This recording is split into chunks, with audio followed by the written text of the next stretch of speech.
সন্ত্রাসী সংগঠন, এই সন্ত্রাসী সংগঠনে শেখ হাসিনার পাকশালী আওয়ামী লীগ প্রবেশ করেছে। এই আওয়ামী লীগ আজকে 3 মাস শান্তিতে ঘুমিয়েছিল। কালকে থেকে আওয়ামী লীগ নিধন অভিযান নামবে। যারা গ্রামে গিয়েছেন শহর ছেড়ে, শহর থেকে আবার গ্রামে এসেছেন, গ্রাম থেকে শহরে গেছেন, কারো আর রক্ষা নাই। কারণ বাবু গয়েশ্বরচন্দ্র রায়কে যখন হামলা করা হয়েছিল তখন হিন্দুত্ববাদীরা কোথায় ছিল প্রতিবাদ করার জন্য? যখন বিশ্বজিৎকে হত্যা করা হয়েছিল আওয়ামী লীগের সময় তখন হিন্দুত্ববাদীরা কোথায় ছিল? তখন ইসকনের প্রতিবাদ কোথায় ছিল? যখন চট্টগ্রাম মেজবানে 8 জন ব্যক্তিকে পায়ের চাপায় মেরে দেওয়া হয়েছিল আওয়ামী লীগের মেজবানে তখন হিন্দুত্ববাদীরা কোথায় ছিল? কোথায় এত সাহস পেল?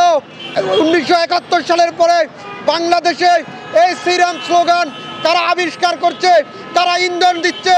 তাদেরকে আগামী 72 ঘন্টার ভিতরে যদি চিহ্নিত না করা হয় তাহলে এর প্রতিবাদে প্রয়োজনে দেশে হরতালের মতন কর্মসূচি হবে।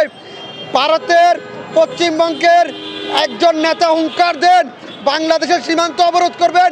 আরে বেটা, আমরা মুসলমান, একবার যদি খেপে যাই, একবার যদি মুসলমান প্রস্তাব করে দেয় তোর পশ্চিমবঙ্গ বেঁচে যাবে।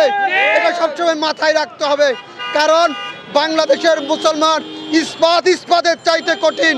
তাদেরকে আল্লাহ ছাড়া কেউ দবিয়ে রাখতে পারবে না। মনে করবেন না আমাদের সরলতাকে দুর্বলতা।